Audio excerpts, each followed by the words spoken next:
İmişli rayon sakini İntiqam Əvəzov ailələrinə məxsus bazarın qanunsuz şəkildə əllərindən alındığını iddia edib. O bildirib ki, bu proses prezident administrasiyasının keçmiş rəhbəri Ramiz Mehdiyevin göstərişləri ilə həyata keçirilir.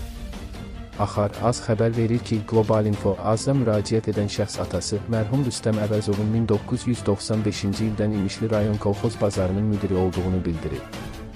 1999-cu ildə özəlləşdirmənin birinci dövlət proqramı çərçivəsində keçirilən hərracda Rüstəm Əvəzov, eləcə də onun qardaşları Əvəz və Məcnun Şükurovlar müəssisənin 55% səhmini qanuni yolla əldə ediblər. Ailənin sözlərinə görə, bu faktı təsdiqləyən sənədlər, hərrac protokolu, səhm sertifikatları və səhmdar reyestrləri bugün də onların əlindədir. Şikayətçilər iddia edirlər ki, 2000-ci ildə keçmiş deputat və Ramiz Mehdiyevin kürəkəni İlham Əliyevin biznes ortağı Əziz Quliyev adlı şəxs özəlləşdirmənin nəticələrinin ləğvi tələbi ilə məhkəməyə müraciət edib. Onların sözlərinə görə, uzun illər davam edən məhkəmə çəkişmələrində əvvəlki instansiyalar ailənin xeyrinə qərar versə də, Ali Məhkəmə Ramiz Mehdiyevin müdaxiləsi ilə Əziz Quliyevin xeyrinə qərar çıxarıb. Bunun nəticəsində ailə bazardan məhrum olub. Əvəzovun sözlərinə görə, bu ədalətsizlik onların maliyyə cəhətdən çökməsinə və ailə faciələrinə səbəb olub. Belə ki, atası Rüstəm Əvəzov 2002-ci ildə, əmisi Məcnun Şükürov isə 2020-ci ildə ağır stres nəticəsində dünyasını dəyişib. Şikayətçilər bildirirlər ki, Ramiz Mehdiyev vəzifədən uzaqlaşdırıldıqdan və barəsində araşdırmalar başladıqdan sonra ədalətin bərpa olunacağına ümid yaranıb. Onlar hesab edirlər ki, Mehdiyevin göstərişləri ilə hərəkət edən şəxslər, o cümlədən Əziz Quliyevin də əməlləri araşdırılmalıdır. Əziz Quliyev 25 ildən artıqdır ki, İmişli bazarını qanunsuz olaraq əlində saxlayıb, vergidən yayınmaqla böyük sərvət qazanıb. Onun barəsində qanunsuz varlanma, özgə əmlakını ələ keçirmə və vergidən yayınma faktları üzrə ciddi araşdırma aparılmalıdır. Bundan başqa, şikayətçi onların xəbəri olmadan 25 il öncə Nəsimi rayonunda məhkəmənin keçirildiyini bildirib. Maraqlıdır ki, məhkəmə Əziz Quliyevin xeyrinə qərar çıxarmışdı. Bunun əsasında Xətai rayon məhkəməsinə müraciət edib, qalib gəldik. Bunlar isə Ulu Öndər Heydər Əliyevin sayəsində baş tutdu. Çünki əmin Heydər Əliyevə məktub ünvanlamışdı deyə işimizə baxılması üçün tapşırıq verilmişdi. Lakin məhkəmə qərarı icra olunmadı. Özləri də dedilər ki, onlara təzyiq göstərilir. Hətta apellyasiya məhkəməsi də xeyrimizə qərar çıxardı.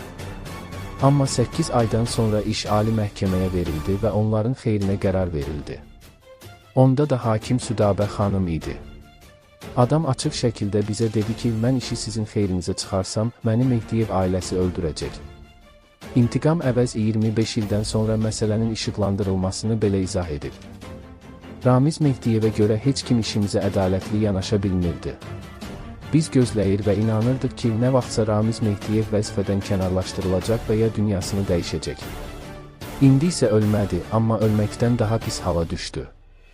Adam vətən xaini kimi ifşa olundu. İqtisadiyyat naziri Mikhail Cabbarov gələn ildən gəlir vergisinin tətbiqi ilə bağlı qərarı əsaslandırıb.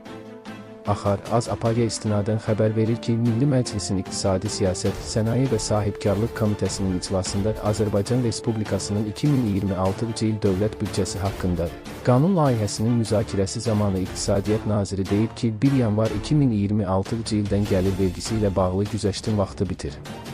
Güzəştin sosial-iqtisadi məqsədlərinə əsasən nail olunduğunu, habelə əmək bazarının rəsmiləşdirilməsi sahəsində əldə edilmiş nailiyyətləri qorumaq və daha da artırmaq üçün vergi inzibatçılığı kifayət qədər gücləndirilməsini nəzərə alaraq, eyni zamanda legallaşma prosesinin davam etməsinə münbit şərait yaradıb qorunması, o cümlədən daha aşağı gəlirlilərə aşağı vergi yükünü müəyyən etmək üçün qeyri-neft qaz özəl sektorunda da əmək haqqılarını tədricən mərhələli şəkildə vergiyə cəlb edilməsi barədə təkliflər təqdim edilib, deyə nazir bildirib. 8 noyabr, Zəfər günü ilə əlaqədar keçiriləcək parada hazırlıq məqsədi ilə 5-6 noyabr tarixlərində səhər saat 10:00-dan 16:00-dək paytaxtın bəzi küçə və prospektlərində nəqliyyatın hərəkəti tam məhdudlaşdırılaraq istiqamət dəyişdiriləcək. Oxu Az xəbər verir ki, bu barədə Bakı Şəhər Dövlət Yol Polisi İdarəsi məlumat yayıb.